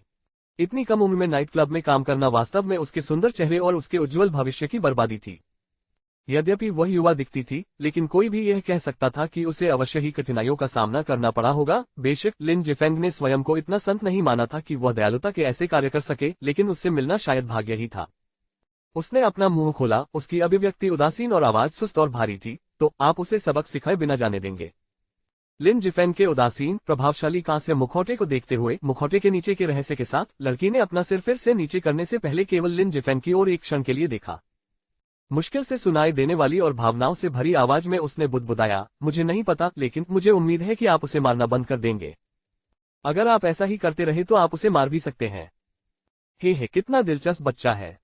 लिन जिफेंग अंदर ही अंदर फूट फूट कर हंसने लगा। ये स्पष्ट था कि लड़की का हृदय दयालु था, कम से कम अधिकांश महिलाओं के विपरीत, जो अब तक उस आदमी को 1-2 बार लात मार चुकी होती। चूंकि वह परेशानी नहीं चाहती थी, इसलिए लिन जिफेंग उसे इस गंदी स्थिति में और नहीं घसीटना चाहता था। कर्कश, उदासीन स्वर में उन्होंने कहा, तुम्हें वापस चले जाना चाहिए। अब ये काम मत करो, ये तुम्हारे लिए उपयुक्त नहीं है। लड़की रुक गई। उसका चेहरा थोड़ा अजीब था, लेकिन वह आज्ञाकारी ढंग से कार से बाहर निकल गई। चिंतित हृदय से वह कदम दर कदम सड़क के दूसरे छोर की ओर चली गई।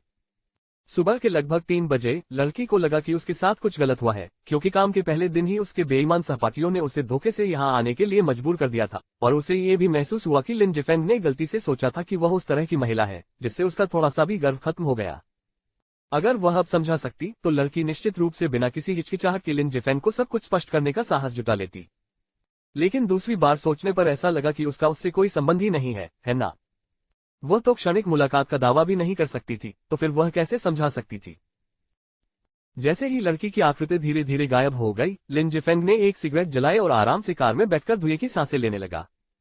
चमड़े की कार की सीट पर मृत होने का नाटक कर रहे मध्यम आयु वर्ग के मोटे आदमी को देखते हुए लिन जिफेंग ने आलस से अपने मोटे सिर पर कुछ बार लात मारी, लेकिन 2 या 3 बार छूने के बाद भी वह आदमी बिल्कुल भी नहीं हिला। इससे लिन जिफेंग को चिढ़ होने लगी। धूम्रपान करने और धुएं के बादल छोड़ने के बाद उसने सिगरेट का बट उठाया और उसे उस आदमी के मोटे सुअर जैसे पैरों पर दबाया। आह! ये चीख बहुत ही दयनीय है। अधेड़ उम्र का मोटा आदमी इतना झुलस गया था कि उसकी आंखों से आंसू निकलने ही वाले थे, लेकिन उसके मुंह का दर्द खत्म भी नहीं हुआ था कि उसके मोटे हाथ पर एक और वार हुआ। उसे लगा कि आज की रात उसके जीवन की सबसे अशुभ रात थी। उसने किसी को उकसाया नहीं था, फिर भी उसे यह यातना सहनी पड़ी। आखिर यह सब क्या था? लिन जिफेंग के कांस्य मुखौटे को देखकर मध्यम आयु वर्ग का मोटा आदमी लगभग हताशा में रो पड़ा। जिस तरह से यह युवक उसके सामने खड़ा था, उससे ये स्पष्ट था कि वह निश्चित रूप से निर्दयी था। भगवान ही जानता है कि उसके साथ आगे क्या व्यवहार होगा, इसलिए उस अधेड़ उम्र के मोटे आदमी ने अत्यधिक दर्द सहन किया, खुद को चिल्लाने से रोका और यहाँ तक कि मरने का नाटक भी किया, लेकिन उसके लिए यह भयावह बात थी कि इस शापित युवक ने उसे सिगरेट के बट से जला दिया। यदि वह अभी गाली दे सकता तो वह अधेड़ उम्र का मोटा आदमी पहले ही उछल कूद कर रहा होता और गालियां दे रहा होता, लेकिन अब उसका चेहरा भी उसका अपना नहीं था। उसे 3 बार पीटकर सुअर के सिर जैसा बना दिया गया था। वह संभवतः क्या कह सकता था? मुझे छोड़ दो, मुझे छोड़ दो। अरे भाई, मुझे नहीं पता कि मैंने तुम्हें कहाँ नाराज किया। यदि मैंने जियांग शाओताओ ने कुछ गलत किया है तो मैं यहाँ माफी मांगता हूँ। नहीं नहीं नहीं, मैं आपसे क्षमा चाहता हूँ बड़े भाई, मध्यम आयु वर्ग के मोटे आदमी ने विनती की। उसकी आंखें बुरी तरह उत्तेजित थीं, उसका पूरा गोल मटोल चेहरा खून से सना हुआ था। यहाँ तक कि उसके शरीर से बहते खून के कारण उसके बाल भी लाल हो गए थे।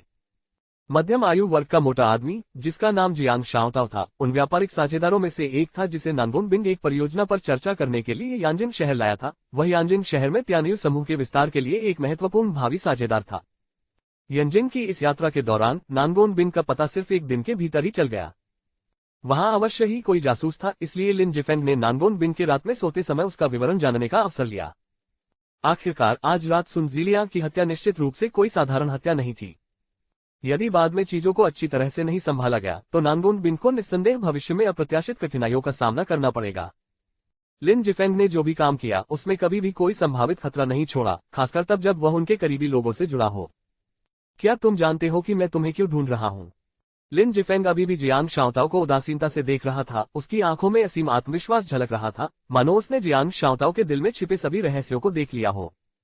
मुझे तो बिल्कुल भी पता नहीं कि तुम मुझे क्यों ढूंढ रहे हो। मैं तो बस अपने काम से काम रख रहा हूँ, और तुम मुझे तब तक पीटते हो जब तक मैं सुअर के सिर जैसा न दिखने लगूं। और तुम पूछ रहे हो कि तुम मुझसे क्या चाहते हो। मैं तो पहले ही आपसे सवाल न पूछकर इसे टाल रहा हूँ और अब आप मुझ पर ही सवाल दाग रहे हैं। जियांग शाओताओ के चेहरे के भाव बोलते समय कांप रहे थे और दर्द के कारण लिन जिफेंग द्वारा पीटा गया मुंह लगभग फट गया था। यदि समय को पीछे ले जाया जा सकता तो जियांग शाओताओ कभी भी अकेले गलियों में लड़कियों का पीछा करने नहीं जाता। रात में सड़कों पर चलते समय अक्सर भूतों का सामना होना स्वाभाविक है। बड़े भाई, मुझे नहीं मालूम कि मैंने आपको कहाँ नाराज किया है सर। यदि मेरे आतिथ्य में कोई कमी रह गई हो तो कृपया बड़े भाई मुझे एक बार क्षमा कर दीजिए। मैं बदलूंगा, मैं निश्चित रूप से एक ही गलती दोबारा नहीं करूंगा। ठीक है बड़े भाई। जियांग शाओताओ लिन जिफेंग की खतरनाक उपस्थिति से पूरी तरह से भयभीत था। एक 40 या 50 वर्ष का व्यक्ति जो किसी अन्य को बड़ा भाई कहकर पुकार रहा था तथा स्वयं को छोटा भाई कह रहा था।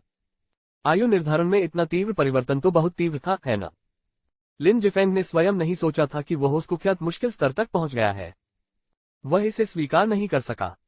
सबसे महत्वपूर्ण बात यह है कि जियांग शाओताओ का स्वीकार करने का रवैया वास्तव में बुरा नहीं था, लेकिन यह अफसोस की बात थी कि वह वास्तव में नहीं जानता था कि उसने क्या गलत किया था। इसके बजाय वह आंख मूंद कर गलतियां स्वीकार कर रहा था, जिससे स्पष्ट रूप से पता चलता था कि यह आदमी कोई अच्छा पक्षी नहीं था। 197 अध्याय 200 बस अपने गले पर चाकू रख लो। अध्याय 200 शायद मेरा गला भी काट लूं। अपने सामने राक्षस की तरह कांस्य मुखौटा पहने आदमी को देखकर जियांग शाओताओ का दिल लगभग उसके गले तक आ गया। उसे डर था कि थोड़ी सी भी गलत आवाज उसके जीवन को नुकसान पहुंचा सकती है, विशेष रूप से इस तरह के अराजक समाज में। कौन जानता है कि किसी भी क्षण उसका भाग्य क्या होगा। जियांग शाओताओ की दयनीय स्थिति को देखकर लिन जिफेंग ने मन ही मन उपहास किया। जब आप दूसरों को धमका रहे थे तो आपने इस परिणाम के बारे में क्यों नहीं सोचा। अब वह एक पग की तरह दयनीय ढंग से विनती कर रहा था, जितना दुखी हो सकता था। लिन जिफेंग ने लापरवाही से अपनी जेब से एक अनुबंध निकाला और उसे जियांग शाओताओ के सामने रख दिया। उसकी भयावह हंसी हवा में गूंज उठी। सुन जिलियांग के साथ तुम्हारा क्या रिश्ता है? सन जिलियांग। जियांग शाओताओ एक क्षण के लिए भ्रमित हो गया। कांस्य मुखौटे वाले व्यक्ति को संदेह से देख रहा था। उसका दिमाग घूम रहा था। उसे समझ नहीं आ रहा था कि उससे संपर्क क्यों किया गया, और न ही उसे समझ आ रहा था कि सुन जिलियांग का उल्लेख क्यों किया गया। वह सिर्फ एक साधारण व्यापारिक परिचित है, इससे अधिक कुछ नहीं। क्या मैं जान सकता हूं कि आप उसके बारे में क्यों पूछ रहे हैं, बड़े भाई? जियांग शाओताओ के मन में डर बैठ गया। उसे डर था कि सुन जिलियांग के कारण उसे मार पड़ सकती है, इसलिए उसने अपने लिए कुछ लाभ पाने के लिए अपने रिश्ते को यथासंभव कम महत्व देने की कोशिश की। ओह, बस साधारण दोस्त, इतना ही आसान।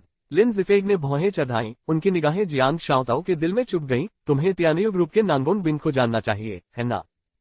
लिन जिफेंग ने अपना दाहिना हाथ बढ़ाया और जियांग शाओताओ की बाह की ओर पहुंचना शुरू कर दिया, जिससे वह तुरंत इतना डर गया कि वह लगभग पेशाब कर बैठा। उसका शरीर कांप रहा था क्योंकि उसने जल्दी से समझाया, मैं उसे जानता हूं, मैं उसे जानता हूं।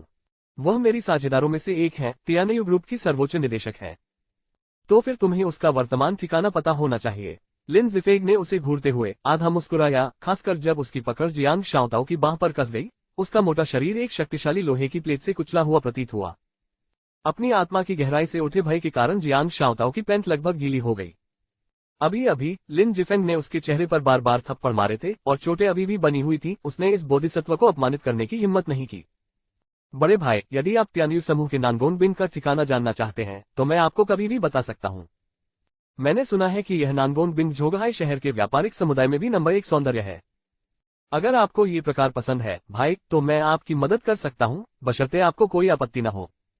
इस बिंदु पर बूढ़े लोमड़ी जियांग शाओताओ ने लिन जिफेंग के इरादों को पूरी तरह से गलत समझा था। उसके माथे पर ठंडा पसीना उसकी पैंट से नीचे टपकने वाला था। उसका बढ़ता हुआ लाल चेहरा कुछ हद तक उत्तेजित था, भयभीत था कि अगर लिन जिफेंग दुखी था तो उसका अपना जीवन यहीं समाप्त हो सकता है। और बहुत ही स्वेच्छा से विनम्र भूमिका निभा रहे हैं। आप नानगोन बिन से काफी परिचित लगते हैं। लिन जिफेंग की मुस्कान भयानक थी। वह उसे आधी मुस्कुराहट से घूर रही थी। बड़े भाई, नानगोन बिन मेरे लिए है। जियांग शाओताओ ने बोलना समाप्त भी नहीं किया था कि लिन जिफेंग का हाथ पहले ही हिल चुका था। एक झटके के साथ जियांग शाओताओ की बूढ़ी बाह पूरी तरह से विकृत हो गई। इसके बाद एक चीख निकली जैसे कि सूअर को मारा जा रहा हो। चाहे जियांग शाओताओ ने कितनी भी विनती की हो, लिन जिफेंग ने फिर भी एक हानिरहित अभिव्यक्ति दिखाई, क्योंकि जियांग शाओताओ दर्द में अपने माता पिता के लिए लगभग रो रहा था। क्या यह आप ही थे जिन्होंने ये खबर जारी की कि नानगोन बिन यानजिंग शहर में आया था? ओह, मैं आपको बताना भूल गया, वह सन नाम का लड़का, आपका तथाकथित साधारण दोस्त सन जिलियांग, मैंने मार डाला है। यदि आप कुछ और वर्षों तक शांतिपूर्वक रहना चाहते हैं तो आपको पता होना चाहिए कि आगे क्या करना है ना? जैसे ही लिन जिफेंग ने धीरे धीरे अपने हाथ में दबाव बढ़ाया, जियांग शाओताओ, चाहे वह कितना भी लचीला क्यों न हो, उस क्षण उसने अपनी सारी इच्छा शक्ति खो दी। उसका अपना जीवन संकट में था। उसके पास दूसरों के जीवन और मृत्यु की चिंता करने के लिए अतिरिक्त ऊर्जा नहीं थी। हालांकि ये सुनकर कि लिन जिफेंग ने सन जिलियांग को मार डाला था, वह अभी भी कुछ हद तक हैरान था। आखिरकार सुन जिलियांग यानजिंग के एक प्रतिष्ठित परिवार से थे। वह ऐसे कैसे मारा जा सकता है? सबसे महत्वपूर्ण बात यह है कि सुन जिलियांग की पत्नी और उसके परिवार के ऐसे संबंध थे जो सेना के साथ समस्याएं पैदा कर सकते थे। अगर लिन जिफेंग ने जो कहा वह सच है तो इससे यानजिंग में भारी हंगामा मच सकता है। लेकिन अब भले ही वह लिन जिफेंग के साथ सहयोग न करे, क्या उसका अपना जीवन अभी भी सुरक्षित रहेगा? जियांग शाओताओ ने अपने मन में जल्दी से गणना की। जैसे जैसे लिन जिफेंग के तरीके अधिक क्रूर होते गए, जियांग शाओताओ को अंततः समझौता करने के लिए मजबूर होना पड़ा, तथा उसने बार बार लिन जिफेंग को आश्वासन दिया कि वह जानता है कि क्या करना है। ये सब करने के बाद लिन जिफेंग को भी राहत महसूस हुई। चूंकि वह पहले ही उनकी मांगों पर सहमत हो चुका था, इसलिए बात को बड़ा चढ़ाकर बताने की कोई जरूरत नहीं थी। आखिरकार कोई और तो पहले से ही सफाई का काम संभाल रहा था। मुझे आशा है कि यानजिंग शहर में आपके वर्षों के अनुभव को देखते हुए आप मेरी मंशा समझ गए होंगे। एक व्यक्ति की मृत्यु, आपको इसे सुव्यवस्थित ढंग से संभालने में सक्षम होना चाहिए, है ना? मुझे बाद में आपसे बात करने के लिए इतनी मेहनत नहीं करनी पड़ेगी, लिन जिफेंग ने मुस्कुराते हुए कहा, जियांग शाओताओ के गोलमटोल चेहरे को थपथपाते हुए ऐसा अभिनय किया जैसे कि यह कोई बड़ी बात नहीं है। हालांकि जियांग शाओताओ के दिल में चिंता उसे मार रही थी। अब जबकि सुन जिलियांग मर चुका है तो उसे चीजों को सुझाने में कितना प्रयास करना पड़ेगा।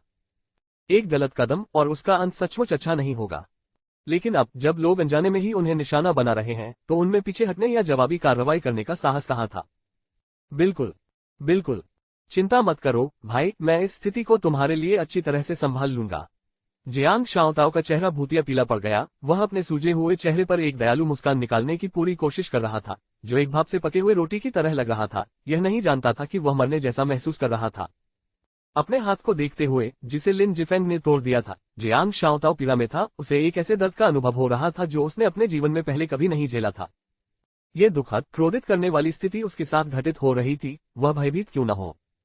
हे चूंकि आप जानते हैं कि क्या करना है तो बाद में मुझे निराश मत करना। लिन जिफेंग की कर्कश दबी हुई आवाज जियांग शाओताओ के कानों के चारों ओर दानव के मार्च की तरह घूम रही थी, खासकर जब वह जाते समय जानबूझकर जियांग शाओताओ के गोलमटोल गालों को चुटकी काटता था, जिससे जियांग शाओताओ के मुंह से बहुत खून बहने लगता था। वह लगभग यही चाहता था कि वह अपना सिर किसी चीज से टकराकर मर जाए, और सोच रहा था कि क्या ये सब जानबूझकर किया गया था।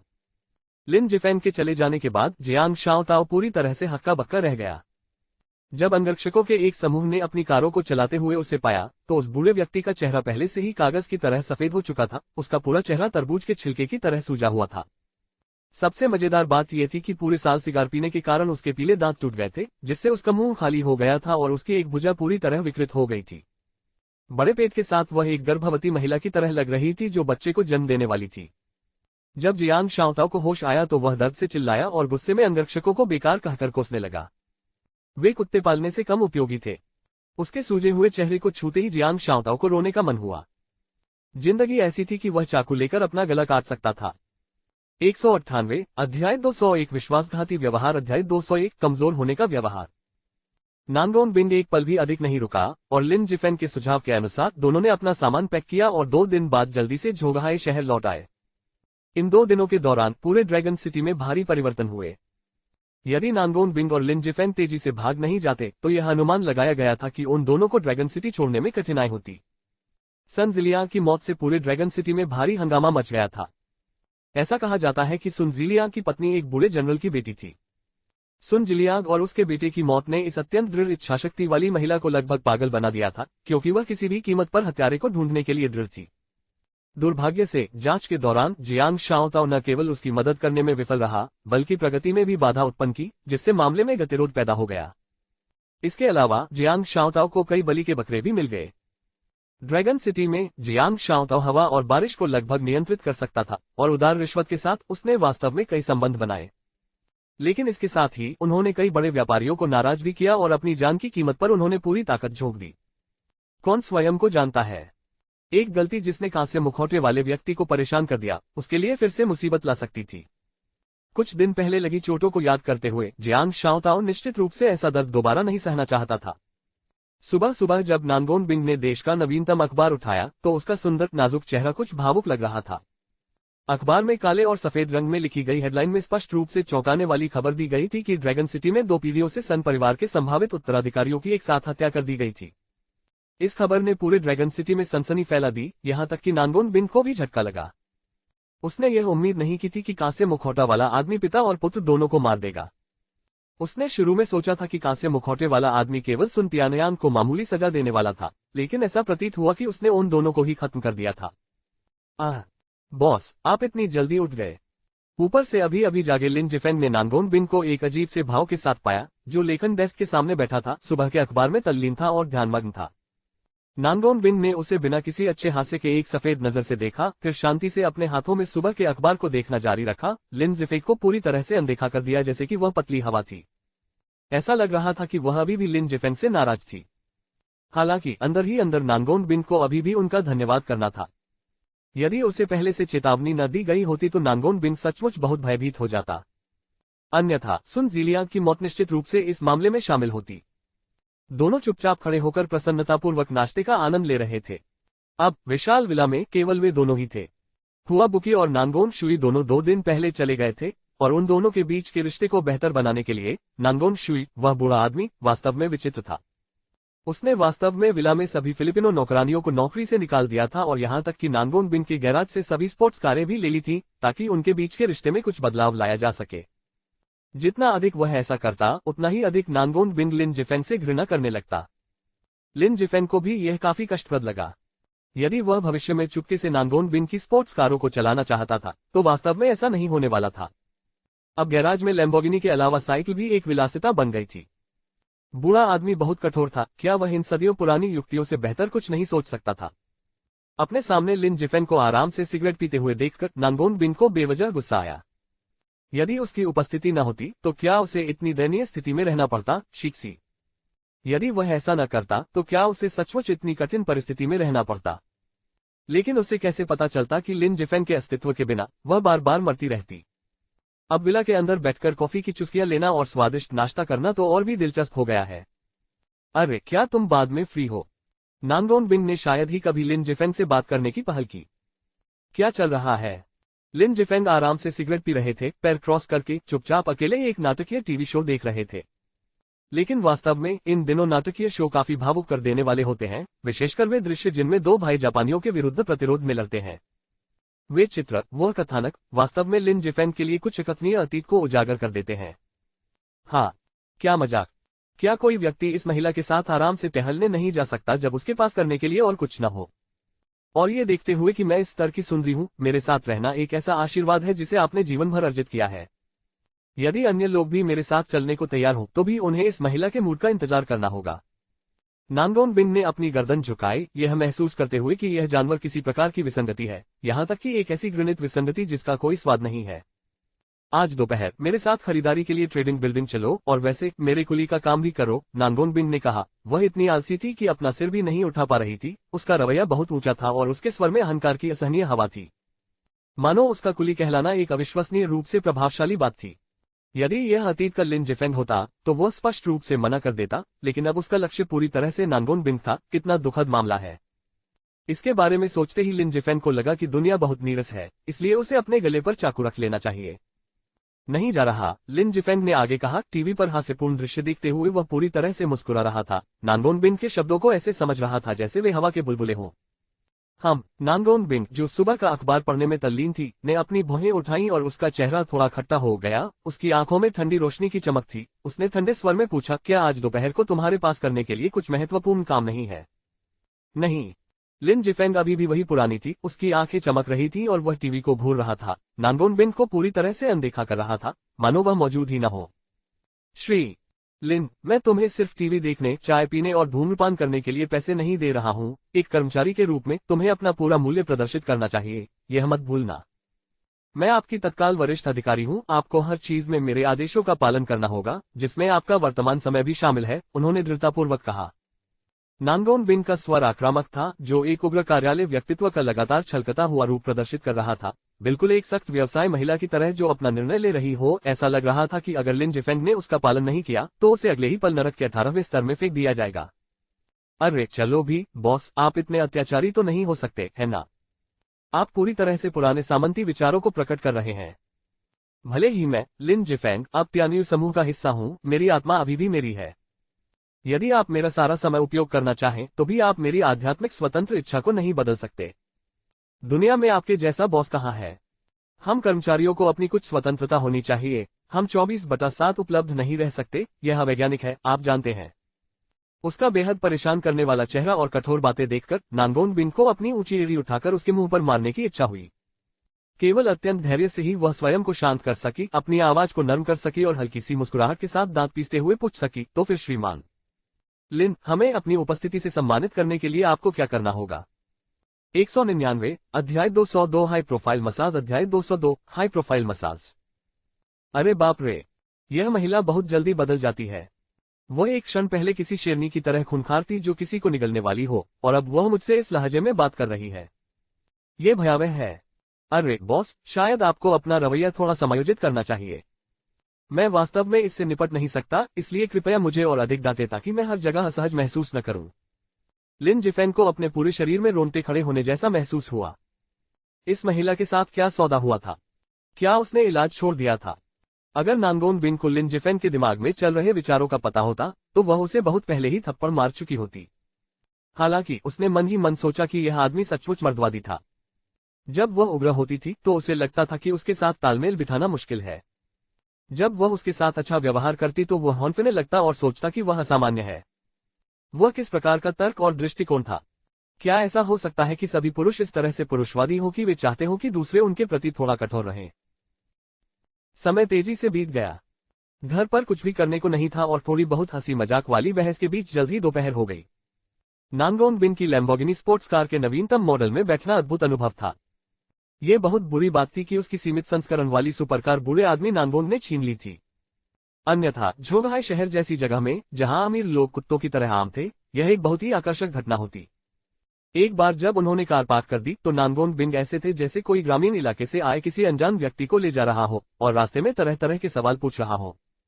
वह अंतर्राष्ट्रीय व्यापार भवन के बारे में हर विवरण जानने के लिए उत्सुक थी, जो कि कोई छोटा सुपरमार्केट या शॉपिंग प्लाजा नहीं था। यहाँ सभी महंगे ब्रांडेड सामान बहुत महंगे थे, यहाँ तक कि एक साधारण स्कार्फ की कीमत भी हजारों में थी। ये स्थान झोंगहाई शहर के धनी लोगों के लिए एक महासागर था, विशेष रूप से उन सहायक मालकिनों के लिए जो अपना पैसा खर्च नहीं करते थे और लागत की परवाह नहीं करते थे। जब तक वे जीवित रहे वे बेतहाशा फिजूल खर्ची करते रहे, जबकि उनके पीछे बैठे खर्चीले कुंवारे लोग बिल चुकाते रहे। क्योंकि यह एक तात्कालिक यात्रा थी, लिन जिफेंग को पता नहीं था कि वह ट्रेडिंग बिल्डिंग जा रहा है और उसने साधारण कैजुअल स्पोर्ट्सवियर पहन रखा था। सामान्यतः इसे ब्रांडेड माना जाता है, लेकिन ऐसे धन संचालित अंतर्राष्ट्रीय मॉल में ये बड़े तालाब में एक छोटी मछली के समान था। शुक्र है कि ट्रेडिंग बिल्डिंग में प्रवेश करते समय अभी भी सुबह थी, भीड़भाड़ का समय नहीं था और आसपास बहुत अधिक ग्राहक भी नहीं थे। अन्यथा नानगोन बिन को लिन जिफेंग को एक बैग में बंद करके पीट पीट कर मार डालने और फिर भाग जाने का प्रलोभन होता। एक ऐसे व्यक्ति के साथ खरीदारी करने जाना जो किसी प्रवासी श्रमिक से बिल्कुल अलग तरह के कपड़े पहने हुए हो, सचमुच विचित्रता का एक उत्कृष्ट रूप था, या शायद इसे मूर्खता का सार माना जा सकता है। और लिन जिफेंग यह मूर्ख कोई शर्म की भावना नहीं दिखाते हुए बस मुस्कुराता रहा, इधर उधर देखता रहा और देर से चिल्लाता रहा। नानगोन बिन को केवल एक ही बात सहनीय लगी कि वह पूरी तरह से देहाती नहीं था, उसका व्यवहार ठीक था और वह अच्छे दिखने वाले कर्मचारियों की तलाश में इधर उधर घूरकर नहीं देखता था। लेकिन नानगोन बिन को उसे कई मीटर दूर से लात मारने की इच्छा तब हुई जब इस व्यक्ति ने एक महंगे बुटीक मेंसवियर स्टोर में घुसकर कर्मचारियों से आग्रह किया कि वे नवीनतम फैशन के कपड़े पहनकर दिखाएं, और नानगोन बिन को हल्के से संबोधित करते हुए कहा, इस तरह के मेंसवियर पहनने से कोई भी काफी मर्दाना दिखाई देगा। आप एक साधारण सुरक्षा गार्ड, आपको इस तरह पैसा बर्बाद करने का क्या अधिकार है? 3000 रुपये प्रति माह के मामूली वेतन के साथ आप यहाँ से आधी टाई भी नहीं खरीद सकते, फिर भी आप उनकी दुकान में कपड़े देखने का साहस करते हैं। ये साहस सचमुच सराहनीय है। अंत में नानगोन बिन को थोड़ी दया आ गई। उसने लिन जिफेंग को लालसा के साथ पुरुषों के कपड़े के एक टुकड़े को देखते हुए देखा। उसने लिन जिफेंग के लिए एक सेट खरीदने के लिए अपना कार्ड निकाला, क्योंकि पैसा वास्तव में उसके लिए ज्यादा नहीं था।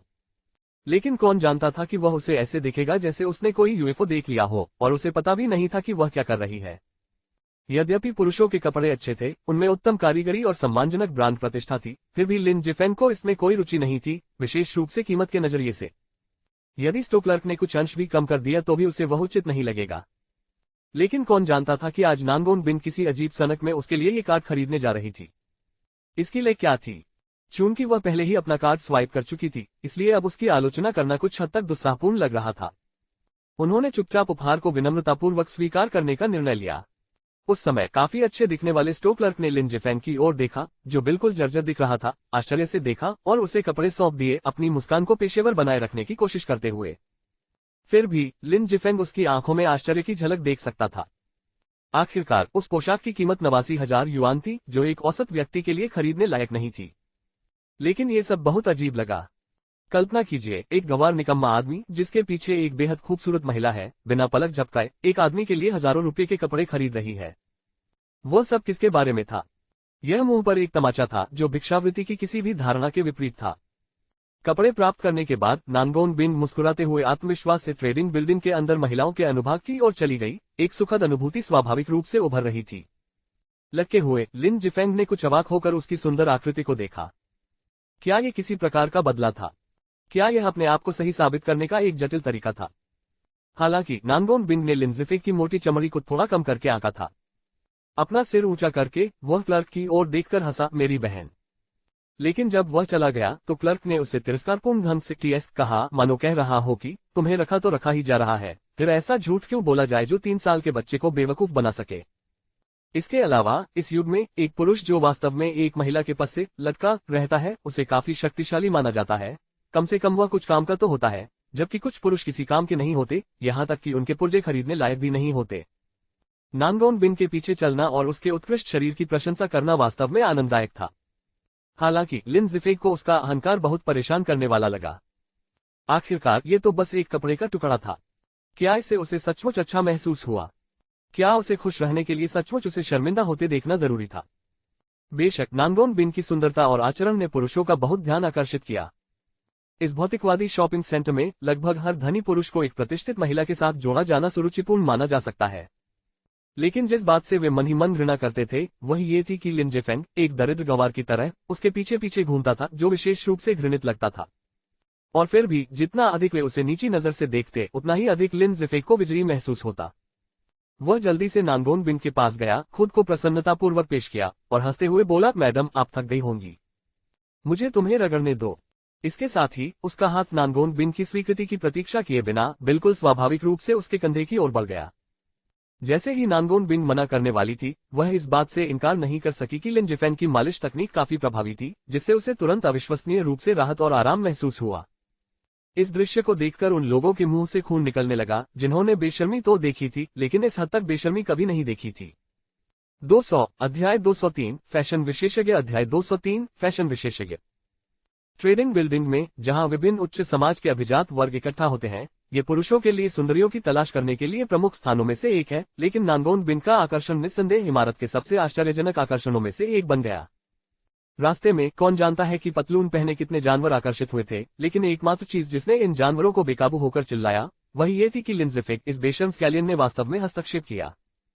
तुम एक ऐसे गंवार आदमी जो इतना असभ्य है कि तुम लगभग टूट चुके हो, वास्तव में इतना घटिया और घृणित काम करने में सफल हो गए हो, जो सचमुच इस दुनिया के लिए एक आपदा है।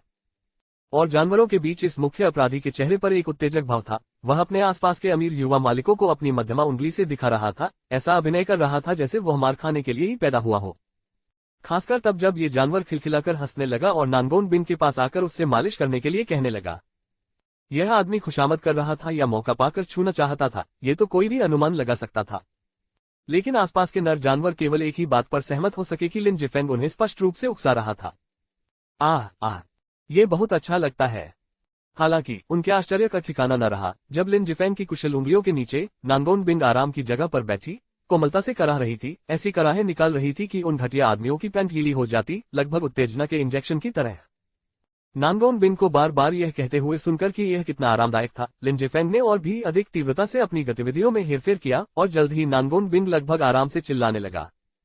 यह अज्ञात था कि इस व्यक्ति ने पहले क्या किया था, लेकिन उसने ऐसा शानदार मालिश कौशल प्रदर्शित किया जो नानगोन बिन द्वारा हर सप्ताह आने वाले महिला क्लब की पेशेवर महिला तकनीशियनों से भी बेहतर और अधिक ताजगी देने वाला था। लिन ज़िफेंग की खुरदरी उंगलियों को बार बार नानगोन बिन के सुगंधित कंधों पर दबाते हुए देखकर वहां से गुजरने वाले नर जानवर मदद नहीं कर सकते थे, लेकिन वह कोस रहे थे कि वह कितना अराजक था जो लोगों से भरे मॉल के सार्वजनिक क्षेत्र में ऐसी संदिग्ध गतिविधियां करने की हिम्मत कर रहा था। फिर भी वे और अधिक यही चाहते थे कि नानगोन बिन की मालिश करने वाला व्यक्ति वे स्वयं हो। जैसे जैसे अधिक से अधिक लोग वहां एकत्रित होते गए, नानगोन बिन जो केवल आराम करने के लिए कम भीड़ वाली जगह ढूंढना चाहता था, उसने इतनी भीड़ को आकर्षित करने की उम्मीद नहीं की थी। अचानक नानगोन बिन का सुंदर चेहरा लाल हो गया। उसने जल्दी से अपना बैग उठाया और ट्रेडिंग बिल्डिंग में अंदर चली गई। लिन ज़िफेंग को इसके बारे में कोई असहजता महसूस नहीं हुई, न ही वह शर्माया। उसने नानगोन बिन द्वारा उसके लिए खरीदे गए कपड़े उठाए और खुशी से उसके पीछे चल पड़ा, रास्ते में पड़ने वाली अनगिनत तीखी निगाहों से बेखबर। लगभग 10 मिनट बाद दंपति एक साफ सुथरी लिफ्ट से लगभग 1 दर्जन मंजिल ऊपर चले गए, जहां नानगोन बिन अलग थलग और स्टाइलिश एक उच्च श्रेणी के सौंदर्य प्रसाधन की दुकान में प्रवेश कर गया, जबकि लिन ज़िफेंग स्वाभाविक रूप से कुछ भी करने को तैयार नहीं था और एक महिला के साथ सौंदर्य प्रसाधन की दुकान में जाने में थोड़ा शर्मिंदा था। एक बड़े शहर में एक देहाती की तरह ट्रेडिंग बिल्डिंग के चारों ओर घूमना शुरू कर दिया। मिस, क्या आपके पास लोरियल के फीमेल फेशियल ऑयल का नमूना है? नानगोन बिन ने बड़ी शालीनता से महिलाओं के उत्पादों के एक बुटीक स्टोर की ओर रुख किया। चारों ओर चमकती रोशनी में नानगोन बिन एक स्वर्गीय अमर देवता की तरह धरती पर उतरती हुई दिखाई दे रही थी, जिससे कुछ सौंदर्य से लबरेज महिलाएं उसे देखकर हीन भावना से अपना सिर झुका लेती थीं। ये महिलाएं, जो आमतौर पर भारी मेकअप के साथ भड़कीली दिखती थीं, नानगोन बिन के स्तर की बिल्कुल भी नहीं लग रही थीं। चाहे उनका श्रृंगार कितना भी अलंकृत क्यों न हो, उनकी तुलना चीनी मिट्टी के रंग की प्राकृतिक सुंदरता से नहीं की जा सकती थी। विरोधाभास बहुत अधिक था। नानगोन बिन जहां भी जाती वह पुरुषों के आकर्षण का केंद्र बन जाती, लोगों का ध्यान अपनी ओर आकर्षित करती, यहाँ तक कि कुछ महिलाएं भी उससे ईर्ष्या और नाराजगी महसूस करती। नानगोन बिन ने आज एक साधारण पेशेवर पोशाक पहन रखी थी, जिसने उसकी शानदार बर्फ जैसी सुंदरता को और अधिक निखार दिया, जिससे कम यौन इच्छा वाले पुरुष भी उसके प्रति आकर्षित हो गए। ये सचमुच एक ऐसा दृश्य था जिसने किसी की भी भावनाओं को झकझोर दिया। काउंटर पर मौजूद महिला कुछ मिनटों के लिए नानगोन बिन के खूबसूरत चेहरे को देखकर दंग रह गई, लेकिन जल्द ही उसने एक पेशेवर मुस्कान दिखाए और एक एक करके नानगोन बिन को सभी चीजों से परिचित कराना शुरू कर दिया। एक महिला, चाहे वह धनवान हो या नहीं, यदि वह सुंदर है तो वह धन की पूंजी है। कितने पुरुष उनकी पीठ पीछे चुपचाप उनका समर्थन करने को तैयार हैं। दिन में उन्हें प्यार से डैडी कहकर पुकारना और रात में जब उन्हें डैडी द्वारा गोद में लिया जाता है तो वे धीरे से कराहना। इस समय एक नर पशु, जिसने दूर से नानगोन बिन की उपस्थिति को देखा था, आत्मविश्वास से भरा हुआ उसके पास आया। इस वर्ष फ्रांस की सबसे फैशनेबल शैली में सजे तथा सिर से पैर तक धन की सुगंध बिखेरते हुए वह विनम्रता और शिष्टता से उसके पास पहुंचे। उनका चेहरा थोड़ी परिपक्व दाढ़ी से सुसज्जित था और उनके छोटे स्टाइलिश बाल उन्हें एक सफल उच्च वर्गीय व्यक्ति का रूप देते थे। मिस क्लींजिंग ऑयल का इस्तेमाल आमतौर पर केवल तैलीय त्वचा वालों के लिए किया जाता है। चूंकि आपकी त्वचा चिकनी और लचीली है, इसलिए संभवतः आपको इस प्रकार के क्लींजिंग तेल की आवश्यकता नहीं है। यदि सुंदरी मेरी बात सुने तो मैं एक चेहरे की सफाई करने वाली क्रीम पेश करना चाहूंगी जो इस वर्ष फ्रांस में विशेष रूप से लोकप्रिय है। यह न केवल मृत त्वचा को हटाता है बल्कि त्वचा की मरम्मत भी करता है। उन्होंने कहा, हालांकि यह आम जनता के लिए जरूरी नहीं है, लेकिन ये हमेशा से फ्रांस में सबसे ज्यादा बिकने वाली वस्तु रही है और आम जनता की पसंद पर भरोसा किया जा सकता है। उनके धाराप्रवाह भाषण ने वास्तव में नानगोन बिन की आंखों को चमका दिया, विशेषकर उसके सामने खड़ा यह आदमी जो तुच्छ न होते हुए भी भव्य था। उनके विनम्र और सज्जनतापूर्ण व्यवहार ने नानगोन बिन को एक नए दृष्टिकोण से उनका पुनर्मूल्यांकन करने के लिए प्रेरित किया। कम से कम यह आदमी उपस्थिति और आभा के मामले में निश्चित रूप से उस बदमाश लिन जिफेन के बराबर नहीं था। नानगोन बिन को विशेष रूप से इस बात ने आकर्षित किया कि इस युवा सज्जन की आंखें बहुत चमकदार थीं, मानो कोई भयंकर जानवर उन्हें घूर रहा हो, और ऐसा प्रतीत हो रहा था कि वह उसके दिल में चल रहे सभी छोटे छोटे विचारों को स्पष्टता से देख रहा हो। उनके शरीर से एक ऐसा आकर्षण झलक रहा था मानो उसमें हजारों अनकही कहानियां और रहस्य छिपे हों जो दूसरों को पता नहीं है। ओह, आप महिलाओं के क्लींजिंग ऑयल के बारे में इतना कुछ जानती हैं। नानगोन बिन ने अपनी धनुषाकार भौहों को थोड़ा ऊपर उठाया, एक विचारमग्न नजर डाली, हालांकि उसकी अंतर्निहित शीतलता में ज्यादा बदलाव नहीं आया था। पुरुषों के लिए एक महिला जितनी अधिक दबंग होती है, उतना ही अधिक वे उसे जीतने के लिए प्रेरित महसूस करते हैं, जो बदले में उनके दिलों में गहनतम खोजपूर्ण इच्छाओं को जगाता है। हे सुंदर मिस, आप शायद यह नहीं जानते होंगे, लेकिन ये प्रसिद्ध फ्रांसीसी फैशन संपादक कियाओ बोयन है। हमारे ट्रेडिंग बिल्डिंग में फैशन से संबंधित सभी विषयों की योजना मास्टर कियाओ बोयन द्वारा सावधानीपूर्वक बनाई गई है। क्लर्क ने प्रशंसा से भरे स्वर में बताया, कियाओ बोयन का पक्ष लेने का प्रयास करते हुए। लेकिन दुर्भाग्य से, हालांकि क्लर्क आकर्षक लग रही थी, वह कियाओ बोयन की पसंद नहीं थी। फैशन एडिटर नानगोन बिन के सुंदर और ठंडे चेहरे पर अंततः थोड़ी उलझन दिखाई दी। तियानयू की सर्वोच्च निदेशक होने के नाते उन्हें उद्योग की कुछ जानकारी थी, लेकिन उन्होंने फैशन संपादक के उभरते पेशे के बारे में कभी नहीं सुना था।